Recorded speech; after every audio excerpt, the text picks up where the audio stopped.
Hey folks, greetings. Welcome to the EIB Network and the Rush Limbaugh program. Great to have you here.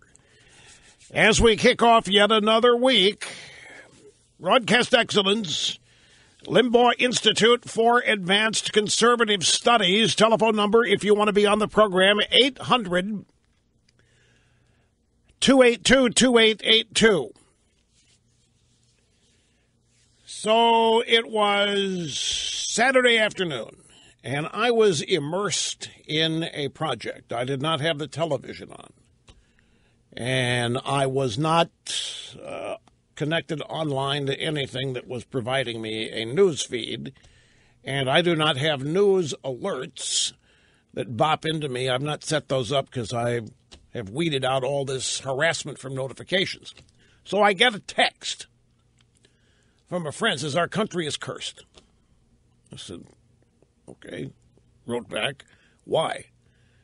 It's just unbelievable. It just seems like the decks are so stacked against us. I said, what's going on, was my next text. Then the next thing, Scalia. I said, with an exclamation mark. So what? What? So I went to the Drudge Report and I found out what had happened. And my heart sank, like everybody else's did. I mean, just total unprepared for shock and sadness and panic. And you probably can fill in all the remaining emotional blanks that I flashed through immediately. And I must admit that it didn't take very long before I began to ponder exactly how this was going to play out politically. And then I got scared. And so that began the entire thought process, the remembrances, the times that I had met Justice Scalia, and all of the first time I ever talked to Justice Scalia was on the phone and the office of my television program. And it had to be 1992 or 1993. And at the time, I had been noted for saying that if I had not been born with my own brain, that I would have liked to have had Justice Scalia's brain. And I had said it enough times that I guess he heard about it because he was on the other end of the phone call that came in. And he was calling to say hi and actually was requesting an autographed photo for somebody at his church. I forget who it was. And we had a laughter-filled conversation about my request, my wish that if I didn't have my own brain, I would get his. And it didn't last more than 5 minutes. But it was in the first 4 years of this program, and this is really heady stuff. I mean, here I'm talking to a justice on the United States Supreme Court who is near the top in everybody's assessment, reputation, and so forth. And I'm pinching myself like I've done so often and so many times during the course of my career. And it was some years later that I actually had the chance to meet Justice Scalia. He was in Missouri. He was on one of his recess speaking tours, and he happened to be scheduled to make an address. I think it was in St. Louis, and I think he did something at the University in Cape Girardeau, my hometown, or something brought him to Cape Girardeau. It might have been a speaking address or something to do after he'd after he'd left St. Louis, go to Cape Girardeau. My cousin Steve told me that they were hosting a little dinner party for Scalia and the people traveling with him. It was the middle of the week, and asked me if I'd like to come in. So I said, sure. So Catherine and I dropped the plane, and we flew in. And we ended up giving Justice Scalia and it was Leonard Leo was with him, ride back to Washington at the end of the evening on our way home. And I think over the course of the program here, I've shared with you some details of that conversation, but I've never identified who it was. For example, one of the things that came up in that conversation, I'm sorry, selfish. I took the opportunity of this occasion to just try to learn as much as I could about the court from Justice Scalia. And, of course, I had peppered Justice Thomas with similar questions as I got to know him.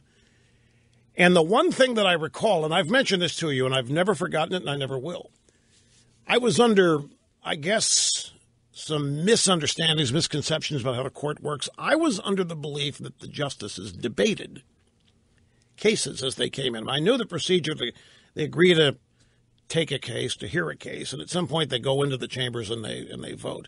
And for some reason, I assumed there's always debating, horse trading, maybe not horse trading, but debating. I always had the impression that there was persuasion that went on in there, case after case after case, maybe not every case, but that justices feel passionately about cases, many of them that come before them.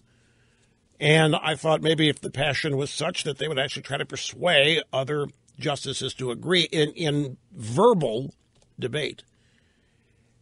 And Justice Scalia looked at me with a sort of a mild incredulity on his face. They're not going to change their mind.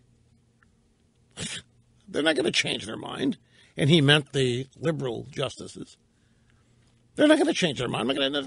He's acting like it was not a silly question, but something he hadn't even, because we're going to change their mind. No, we don't do that. That doesn't happen. We go and vote. We write our opinions. There may be some changing of minds along the way, but no. Are you kidding? Change their minds? I mean, he made it abundantly clear to me that we were dealing with hardcore ideologues, that there was no changing anybody's mind on anything. Now, he wasn't referring to all justices. I know some of you, what about Justice Kennedy? We've heard. Look, I don't know any more than what I'm telling you. He didn't mention any names, and even if he had, I wouldn't repeat those here. But it was a lesson in how the court operates. I also was able to detect and learn what Justice Scalia read to stay informed, and he put it this way, he was exactly what you would expect or hope him to be. If you didn't know him, you only knew him by reputation, and you had questions about him, questions for him. If you had a chance to have those questions answered, he would be exactly what you would hope he would be. Rock solid, committed, devout, confident, humorous. You've all heard the stories about how he got along with all the justices on the court socially. New Year's Eve with Ruth Bader Ginsburg and her late husband shared a common love and appreciation for opera. And I was aware of the conviviality that went on. And so I was shocked that there was no attempt at persuasion that went on. And I don't know how many people to this day still think that there is, but I can only tell you what he told me. Now, there might be many of you out there who are court watchers who think that what I'm telling you here is not correct, that of course there's debate that goes. I can only tell you what he told me. But the thing that stuck with me was, I'm not going to change their mind. They're not going to change their mind. He made it clear that it was pointless to try. And I interpreted that as a correct and proper understanding of just who those people are. They have not arrived at where they are as the result of debate. They are committed ideologues, which takes me to this whole subject of Scalia's replacement. I think this is being way, way, way overanalyzed. I think this is way, way, way over-commentaried or commentated about. Let me just tell you what's going to try to be happening here, what the left is going to try to do. And it's not, this is not even arguable. This is not up for debate. Barack Obama is going to try by whatever means necessary to get the most committed leftist on this court as soon as he can. And all of this talk about the ways of maybe coming up with a compromise candidate that, Obama doesn't want to go the whole year without a justice on the court. If you go by case, there are many instances where it's actually okay and helpful in certain cases for the conservatives for there to only be 8 justices, because when there's no court decision on a case before them, the lower court's latest ruling holds, which could be very helpful to us. For example, a couple cases in Texas, and it could be beneficial to the left as well for lower court rulings to survive, which would be the case if there isn't a 9th justice and the vote remains deadlocked at 4-4 on any particular case. The real test here, is going to be a test that we have witnessed for 6 years. And that test is going to be, will the Republicans say no to Obama? This is all it's going to come down to. Will the Republicans stop Obama? Will they try to stop Obama?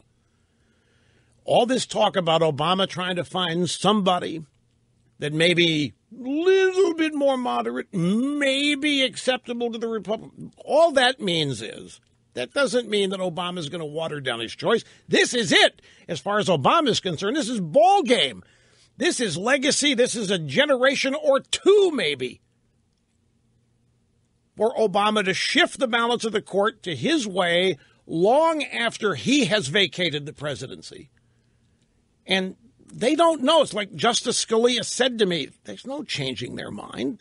There's no such thing as a moderate in advancing their cause. Maybe they'll label somebody a moderate just to camouflage who they really are, but they're not. Obama and the people plotting, and I guarantee you that plotting was going on within minutes of them hearing that Justice Scalia had passed away. Don't doubt that either. I saw a piece today in the, forget where it is. It's a column by somebody, it's a woman actually, PJ Media. I don't have her name in front of me right now, but just really ripping Obama for not even showing enough respect for Scalia to wear a tie when he made his comments about the passing of Justice Scalia. They had to grab him off the golf course out there, Rancho Mirage, California. And he had plenty of time to get a tie. He purposely chose not to wear one, I guess. And this column sort of excoriates him for going the casual look, which was symbolic of a lack of respect. But that's old school kind of thinking.